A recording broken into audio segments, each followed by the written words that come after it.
નમસ્કાર વિદ્યાર્થી મિત્રો, વંદે માતરમ, ગુડ મોર્નિંગ. ધોરણ 12 કોમર્સ, વિષય ઇકોનોમિક્સ, ચેપ્ટર 11 ભારતીય અર્થતંત્રના નૂતન પ્રશ્નો. તો એમાં આપણે આ 3 મુદ્દાઓ વિશે વાત કરવાની હતી, બરાબર. એમાં આપણે ત્રીજો મુદ્દો શરૂ કરી દીધો છે ભણવાનો, અને એમાં આપણે લાસ્ટ લેક્ચર સુધીમાં શિક્ષણ અને આરોગ્ય આ 2 ટોપિક વિશે વાત કરી લીધી છે. આંતરમાળખાકીય સગવડો વાળો ટોપિક આપણે શરૂ કર્યો છે, બરાબર. આ શહેરીકરણ સ્થળાંતર વાળો ટોપિક છે આપણે પૂરો થઈ ગયો છે. આંતરમાળખાકીય સગવડમાં આપણે આ 5 ટોપિક વિશે ભણવાનું હતું. એમાંથી આપણે શિક્ષણ વિશે ભણી ગયા છીએ, આરોગ્ય વિશે પણ આપણે લાસ્ટ લેક્ચરમાં ભણી ગયા છીએ, બરાબર. મેં તમને હોમવર્ક આપ્યું હતું, WHO નું પૂરું નામ, આરોગ્યનો અર્થ, બરાબર. એના પછી આપણે વિશ્વ બેંકના અહેવાલ પ્રમાણે કયો દેશ આરોગ્ય પાછળ કેટલો ખર્ચો કરે છે, બધા મુદ્દાઓ મોઢે કરી અને લખવાનું આપણે આપ્યું હતું, બરાબર. સરેરાશ આયુષ્ય, બાળ મૃત્યુ દરનું પ્રમાણ, એ બધું મોઢે કરીને આપણે હોમવર્ક આપ્યું હતું, એ તમે બધાએ કરી નાખ્યું હશે. એના પછી આજે આપણે આ ટોપિક ભણવાનો છે વીજળી, બરાબર. ઇલેક્ટ્રિસિટી, વીજળી. તો આંતરમાળખાકીય સગવડો છે, બરાબર. એમાં શિક્ષણ, આરોગ્ય, વાહન વ્યવહાર બધું જ જરૂરી છે. સંદેશા વ્યવહાર, ઇન્ટરનેટ બધું જ જરૂરી છે, બરાબર. પણ એમ કહી શકાય કે આપણા આર્થિક વિકાસનું સૌથી મહત્વનું ચાલક બળ છે ને વીજળી છે. શું કામ? હવે એક સમય હતો કે આપણા જે દાદા દાદી છે, બરાબર, એ બધાએ વીજળી વગર જીવી લીધું.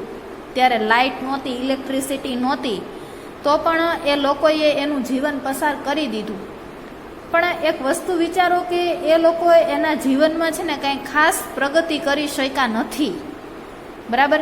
એકદમ જૂનવાણી ઢબથી એ લોકો જે જીવી ગયા છે, ખેતી કરી છે અને એનું જે ભરણ પોષણ છે એ કર્યું છે, બરાબર. એ વાત એક છે, એ સમય જતો રહ્યો. અત્યારે આખું એમ કહેવાય કે આપણું જીવન છે ને એ ઇલેક્ટ્રિસિટી ઉપર જ ડિપેન્ડ છે. હવે એક છે ને, તમે કામ કરજો, એક પેજ લઈ અને સવારથી સાંજ સુધીમાં તમે લાઇટથી ચાલતા કયા કયા સાધનો યુઝ કરો છો એ લખજો, બરાબર.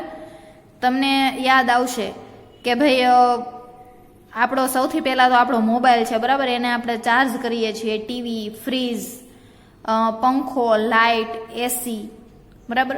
ઘણું બધું આપણે છે એ ઇલેક્ટ્રિસિટીની વસ્તુ છે એ વાપરીએ છીએ. અને એકવાર એવું વિચારી જોજો કે સપોઝ કે એક આખો દિવસ કે 2-3 દિવસ એ લાઇટ નથી તો આપણને કેટલી અગવડો પડી શકે, બરાબર. હમણાં થોડાક દિવસ પહેલાં સાયક્લોન, વાવાઝોડું આવ્યું હતું, બરાબર. તો ઘણા બધા ગામડાઓ જે છે એના વીજળીના કનેક્શન છે એ તૂટી ગયા હતા અને ઘણા બધા દિવસો સુધી એ વીજળી વગર રહેવું પડ્યું હતું. તો એ ગામડાના લોકો છે કોઈ સાથે સંપર્ક નહોતા કરી શકતા. શું કામ? કારણ કે એક તો એના મોબાઈલ છે એ બંધ થઈ ગયા હોય, બરાબર. બેટરી ચાર્જ ન થઈ હોય એટલે મોબાઈલ છે એ બંધ થઈ ગયા હોય. અને પ્લસ એ લોકો ટીવીમાં શું આખા દેશની પરિસ્થિતિ છે, આપણા રાજ્યની શું પરિસ્થિતિ છે, એ લોકોને કંઈ માહિતી જ નહોતી મળતી, બિકોઝ ટીવી બંધ હતા, મોબાઈલમાં કાંઈ માહિતી મળતી નહોતી, બરાબર. સંપર્ક આખા તૂટી ગયા હતા. આ બધી વસ્તુ છે કે એક દિવસ તમે વિચારી જુઓ કે કદાચ ઇલેક્ટ્રિસિટી ન હોય તો આપણું જીવન કેવું હોય, બરાબર. આપણે પહેલી વાત તો આપણી પાસે મોબાઈલ વાપરી ન શકીએ, બરાબર. એટલે દેશ દુનિયાની આપણને કંઈ ખબર જ ન પડે. ટીવી નથી વાપરી શકતા એટલે બીજી કંઈ ખબર નહીં પડે. આપણું મનોરંજન છીનવાઈ જશે, આપણું નોલેજ છીનવાઈ જશે, બરાબર. તો આ વસ્તુ છે. અને ફ્રીજ વગર આપણી કેટલી બધી વસ્તુઓ છે એ બગડી જશે, બરાબર. અને લાઇટ નહીં હોય, બરાબર, મતલબ કે આપણી ટ્યુબલાઇટ કે લેમ્પ આપણા ઘરમાં નહીં થાય તો શું કરશું આપણે? કે જ્યારે દિવસનું અંજવાળું હોય ત્યાં જ આપણે બધા કામ પતાવી દેવા પડે, બરાબર. જમવાનું, બીજા સાફ સફાઈના બધા કામ દિવસના અંજવાળામાં જ પતાવી દેવાના. અને ગરમી ગમે એટલી થતી હોય તો એ સહન કરવાથી જ છૂટકો, એમ બીજું તો કાંઈ પ્રશ્ન જ નથી. બીજી એક વસ્તુ કે જો લાઇટ ન હોત, બરાબર, તો કમ્પ્યુટરને એવું બધું કાંઈ ચાલત નહીં, તો બેંક એના કામ કેવી રીતે કરત, બરાબર. બધી કંપનીઓ એના કામ કઈ રીતે કરત, બધા ઉદ્યોગો છે એ એના યંત્રો મશીનરી કઈ રીતે ચલાવત, બરાબર, આખી વાતનો તમને ખ્યાલ આવે. જો લાઇટ જ ન હોત ને તો 4 વ્હીલ કે બાઇક કે વિમાન કે એવું કઈ બન્યું જ ન હોત, કારણ કે એ ટાઈપના યંત્રો જ ચાલતા ન હોત ને. લાઇટ વગર તો યંત્ર ચાલે ને, યંત્ર વગર કઈ વસ્તુ બની જ ન શકે. તો આ આખી વસ્તુ છે કે ઇલેક્ટ્રિસિટી વગર ખરેખર આપણું જીવન છે બહુ અગવડ ભર્યું બની જાત. આપણા દેશના આર્થિક વિકાસનું સૌથી મહત્વનું ચાલક બળ છે વીજળી, બરાબર. જો વીજળી ન હોય તો આપણા ઉદ્યોગો, આપણા ધંધા બંધ થઈ જાય, બરાબર. એના પછી આપણને જે નોલેજ મળે છે, મનોરંજન મળે છે, બધું બંધ થઈ જાય. ગામડા અને શહેરો બંનેના વિકાસ માટે વીજળી ખૂબ જરૂરી છે, બરાબર. ગામડા અને શહેરો બંનેના વિકાસ માટે વીજળી ખૂબ જરૂરી છે. કઈ રીતે? સાંભળો. તો કે ગામડામાં અત્યારે તો ખેતીમાંય લાઇટ જોઈએ, બરાબર, કારણ કે આપણે કૂવામાંથી પેલાની જેમ પાણી નથી ખેંચતા, આપણે પંપ ને એવો બધો યુઝ કરીને પાણી ખેંચીએ છીએ અને ખેતરમાં પાણી પાઈએ છીએ, બરાબર. તો એના માટે પણ વીજળી જોઈએ. સિંચાઈનો ઉપયોગ કરવા માટે અને ગામડામાં નાના ઉદ્યોગો અને ગૃહ ઉદ્યોગો છે, ડેરી ઉદ્યોગ, બરાબર, એ બધાય માટે પણ વીજળીની જરૂર પડે. તો ગામડામાં આ બધાય માટે વીજળી જોઈએ, બરાબર. આ બધાયનો વિકાસ કરવો હોય તો વીજળી જોઈએ અને તો ગામડાનો વિકાસ થાય. શહેરોમાં ઉદ્યોગો છે, બરાબર, અને સેવાઓ છે કે વીમા કંપનીઓ છે, બેંક છે, વાહન વ્યવહાર, સંદેશા વ્યવહાર, બધાના વિકાસ માટે શું જોઈએ? વીજળી, બરાબર. અને આ બધાનો વિકાસ થાય તો શહેરોનો વિકાસ થાય.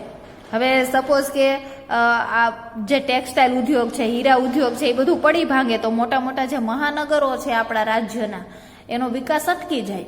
એટલે ગામડા અને શહેરો બંનેના વિકાસ માટે શું જરૂરી છે? વીજળી જરૂરી છે, બરાબર. હવે આપણે આપણા દેશમાં કેટલી વીજળી છે એનું પ્રોડક્શન થાય છે, કેટલી વીજળીનું ઉત્પાદન થાય છે એ આપણે ભણીએ. ભારતમાં વીજળીની ઉત્પાદન ક્ષમતા, ભારત પાસે કેટલી કેપેસિટી છે, વીજળી ઉત્પન્ન કરવાની કેટલી કેપેસિટી છે, બરાબર. તો 1950-51 આઝાદીના વર્ષોની વાત કરે છે. 1950-51 આપણો દેશ છે એ વર્ષમાં 2300 મેગાવોટ વીજળી ઉત્પન્ન કરતો હતો. હા, જો હવે તમને એક સવાલ પૂછાય કે વીજળીના માપનનું એકમ કયું છે, બરાબર. વીજળી શેનાથી મપાય? તો એ કઈ કિલોગ્રામમાં કે ગ્રામમાં કે લીટરમાં તો મપાય નહીં કે આટલા લીટર વીજળી વાપરી એમ, બરાબર. વીજળી માપવાનો એકમ શું છે? મેગાવોટ, બરાબર. એને આવી રીતે શોર્ટ ફોર્મમાં દર્શાવાય MW, મેગાવોટ. તો 1950-51 ભારતમાં કેટલી વીજળી ઉત્પન્ન થતી હતી? 2300 મેગાવોટ. અને એ વધીને જુલાઈ 2009 1,54,574 મેગાવોટ વીજળી ઉત્પાદન થઈ, બરાબર. આટલી બધી વધારે વીજળી, પેલા 2300 મેગાવોટ વીજળી ઉત્પન્ન થઈ હતી અને એના ઘણા બધા વર્ષો પછી 2009 1,54,574 મેગાવોટ વીજળીનું ઉત્પાદન કર્યું આપણા દેશમાં. અને એટલી બધી વીજળીનું ઉત્પાદન વધ્યું છે તો એની અસર કૃષિ, ઉદ્યોગ અને સેવાના વિકાસ પર પડે, બરાબર. એના કારણે બેંક, વાહન વ્યવહાર, સંદેશા વ્યવહાર એનોય વિકાસ થાય, ઉદ્યોગોનો વિકાસ થાય, યંત્રો અને ટેકનોલોજીનો વિકાસ થાય અને કૃષિ ક્ષેત્રે સિંચાઈ ને એનોય વિકાસ થાય. એટલે આ ત્રણેયનો વિકાસ થાય વીજળીના કારણે. આ ઉત્પાદન ક્ષમતા છે એના આંકડા યાદ રાખજો, બરાબર. બીજી વાત કે વિશ્વના બધાય દેશો વીજળી ઉત્પન્ન કરતા હોય અને વીજળી વાપરે તો બધાય છે જ, બધાય વીજળી વાપરે છે, બધાય ઉત્પાદન કરે છે.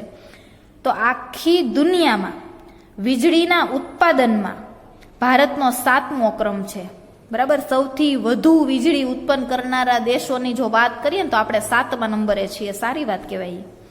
પણ આપણે વપરાશમાં પાછા 5મા નંબરે છીએ. આપણી વસ્તી વધારે છે ને તો આપણે વીજળી તો જોઈએ જ ને વધારે. તો દુનિયાના દેશો જે વીજળીનો વપરાશ યુઝ કરે છે એનું જો લિસ્ટ બનાવીએ તો આપણે 5મા નંબરે છીએ. એટલે ભારત વીજળીના ઉત્પાદનમાં 7મા ક્રમે છે અને વપરાશમાં 5મા ક્રમે છે. જુલાઈ 2009 ભારત દ્વારા 1,54,574 મેગાવોટ વીજળી ઉત્પન્ન થઈ હતી અને વીજળી માપનનો એકમ કયો છે? મેગાવોટ, બરાબર, જેને શોર્ટમાં MW તરીકે પણ ઓળખાય છે. એના પછી આગળ વાત કરીએ તો ભારતમાં આપણે કીધું તો ખરું કે ભાઈ 1,74,574 મેગાવોટ વીજળી જુલાઈ 2009 ઉત્પન્ન થઈ હતી. પણ વીજળી કેટલી રીતે શેના દ્વારા ઉત્પાદન કરી શકાય, બરાબર. તો ભારતમાં છે ને બધાય પોતપોતાની રીતે વીજળી ઉત્પન્ન કરે છે બધાય દેશોમાં, પણ ભારતમાં આપણે વીજળી 4 રીતે ઉત્પાદન કરી શકીએ છીએ. શેના દ્વારા? તો કે કોલસા દ્વારા જે વીજળી ઉત્પન્ન થાય એને થર્મલ પાવર કહેવાય. પાણી દ્વારા આપણે વીજળી ઉત્પન્ન કરીએ છીએ, બરાબર. બધા જે ડેમ ને એવું બધું બાંધ્યું છે ને, એમાંથી ખાલી પાણી, પીવાના પાણીનો સંગ્રહ નથી કરતા આપણે.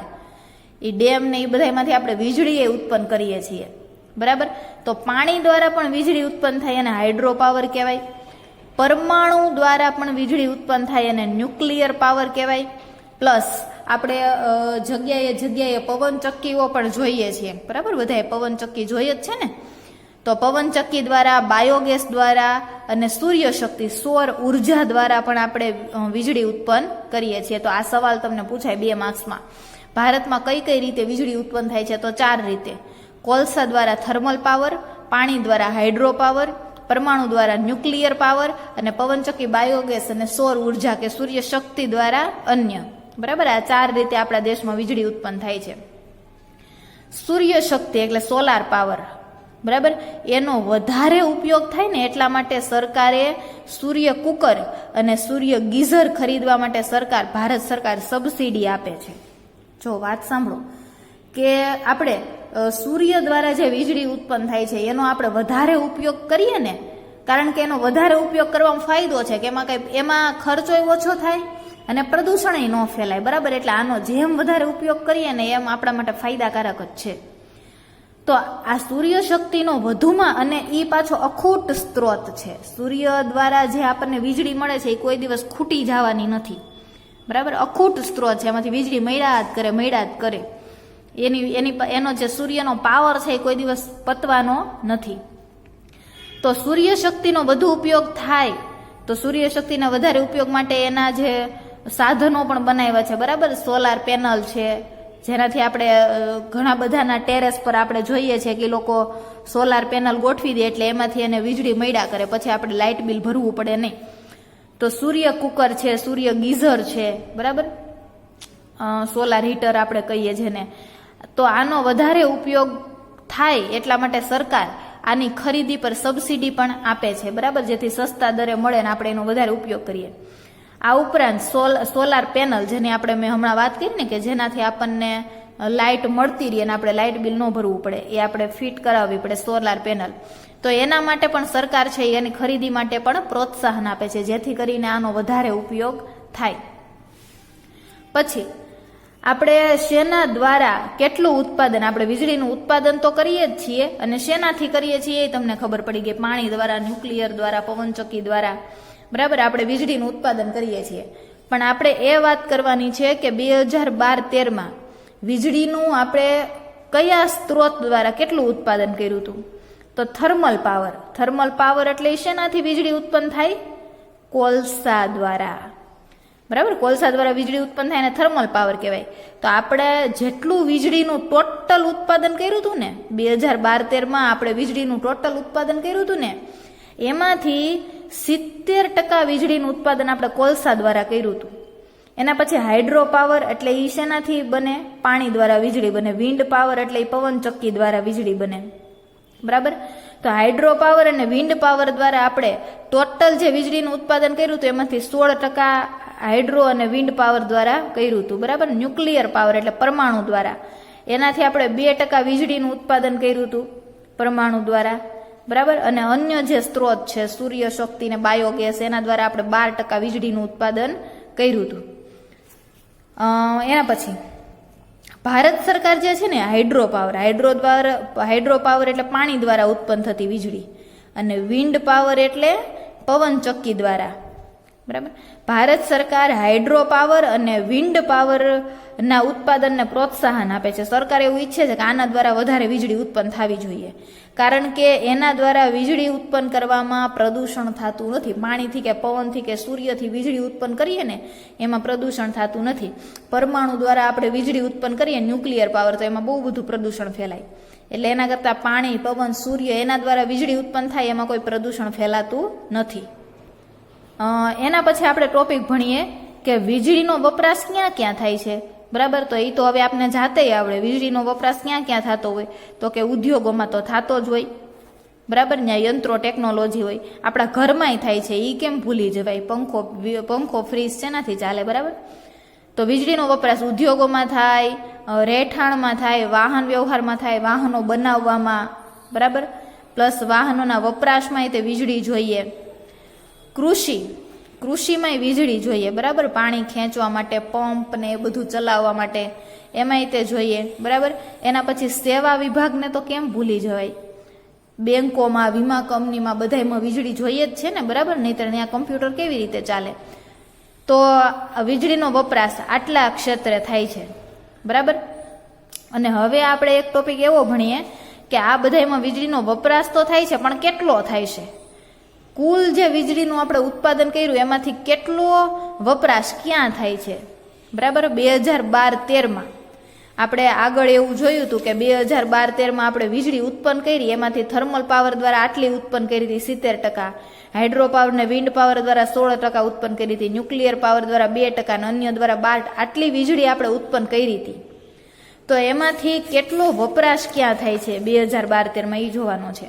તો જેટલી વીજળી આપણે ઉત્પન્ન કરી હતી ને એમાંથી, જેટલી વીજળી બનાવી હતી એમાંથી રહેઠાણમાં એટલે બધાના ઘરમાં 22% વીજળી વપરાઈ ગઈ, ખેતીમાં 18% વીજળી વપરાઈ ગઈ, ઉદ્યોગોમાં 45%, રાત દિવસ મશીનરી ચાલુ હોય, બરાબર, 45% વીજળી વપરાઈ ગઈ, વાહન વ્યવહારમાં 2% અને પછી અન્ય છે એમાં 13% વીજળીનો વપરાશ થયો, સેવા વિભાગમાં ને એમાં બધામાં.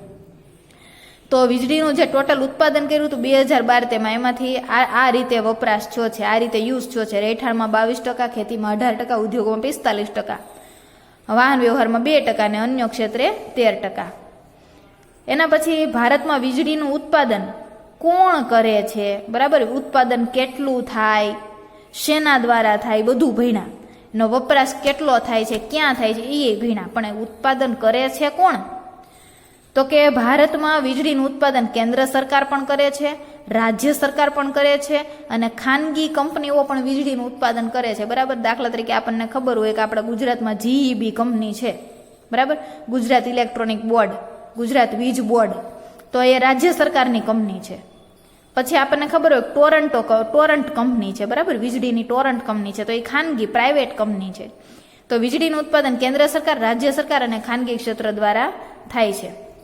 એના પછી આપણે એક સવાલ ભણવાનો છે, 2 કે 3 માર્ક્સમાં પૂછાઈ શકે આ સવાલ, બરાબર, કે વીજળી ક્ષેત્ર સામેના પડકારો, એટલે કે જે આપણું વીજ ક્ષેત્ર છે, બરાબર, એમાં કઈ કઈ એને સમસ્યાઓ છે, આ વીજળીનું ઉત્પાદન કરવામાં, વીજળીનો વપરાશ કરવામાં, વીજળી બધાને પહોંચાડવામાં સમસ્યાઓ કઈ કઈ છે, પડકારો, ચેલેન્જીસ આપણે ભણવાની છે.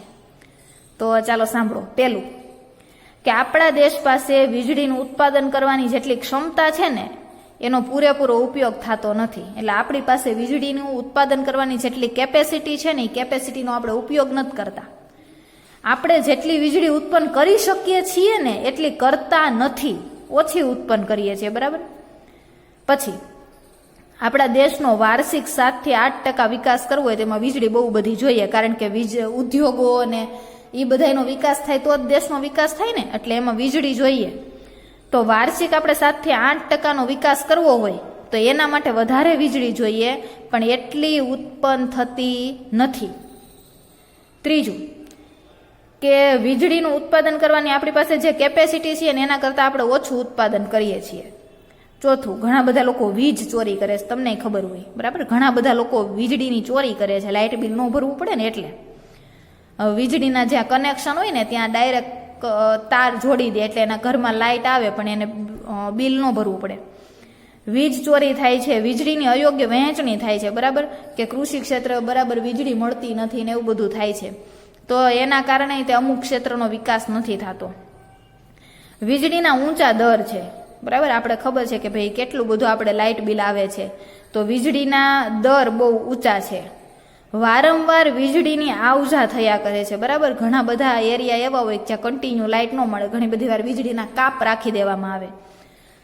કોલસાની તંગી છે, એટલે આપણે કોલસા દ્વારા વધારે વીજળી ઉત્પન્ન કરી શકતા નથી, બરાબર.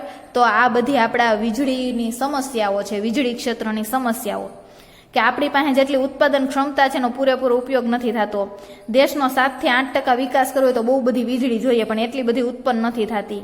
આપણા દેશ જેટલી ઉત્પાદન ક્ષમતા છે વીજળીની બરાબર, એના કરતાં ઓછું ઉત્પાદન કરે છે. એટલે આપણા જે સૂર્ય શક્તિ છે, પાણી છે, એનાથી વધારે ઉત્પન્ન કરી શકીએ એમ છીએ, પણ આપણે કરતા નથી. વીજળીની ચોરી થાય છે, વીજળીની અયોગ્ય વહેંચણી થાય છે, વીજળીના ઊંચા દર છે, વારંવાર વીજળીની આવજા થાય છે, કોલસાની તંગી છે. તો આ બધા વીજળી ક્ષેત્રના પડકારો છે. અને આપણો ટોપિક છે વીજળીવાળો, અહીંયા પૂરો થાય છે. તો એમાંથી હોમવર્કમાં તમારે કેટલું કરવાનું છે એ હું તમને કહી દઉં. બરાબર, તો એમાં હોમવર્કમાં આ વીજળીની ઉત્પાદન ક્ષમતા લખવાની છે, આ ભારતનો ક્રમ કયો છે એ ટોપિક લખવાનો છે. બરાબર, કઈ કઈ રીતે વીજળીનું ઉત્પાદન થાય એ લખવાનું છે.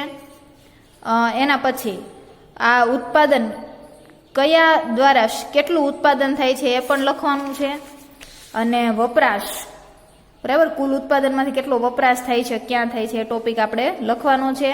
અને વીજળીના ક્ષેત્ર સામેના પડકારો, બરાબર, આ 2 કે 3 માર્ક્સમાં પૂછાય, આ સવાલ પણ લખવાનો છે. તો આંતરમાળખાકીય સેવાઓ છે એ આપણે આટલી ભણવાની હતી. બરાબર, એમાંથી શિક્ષણ આરોગ્ય તો પૂરું થઈ જ ગયું. તો આ લેક્ચરમાં આપણે વીજળી વિશે પણ ભણી ગયા. બરાબર, હવે આ 2 છે એને આપણે 1 by 1 ભણી લઈશું. બધાએ હોમવર્ક વ્યવસ્થિત સારા અક્ષરે મોઢે કરીને લખવાનું છે. અને આખું ચેપ્ટર હવે પૂરું થવામાં જ છે. બરાબર, તો વ્યવસ્થિત બધાએ આખા ચેપ્ટરમાં આગળના મુદ્દાઓ પણ વાંચતા રહેવાના છે.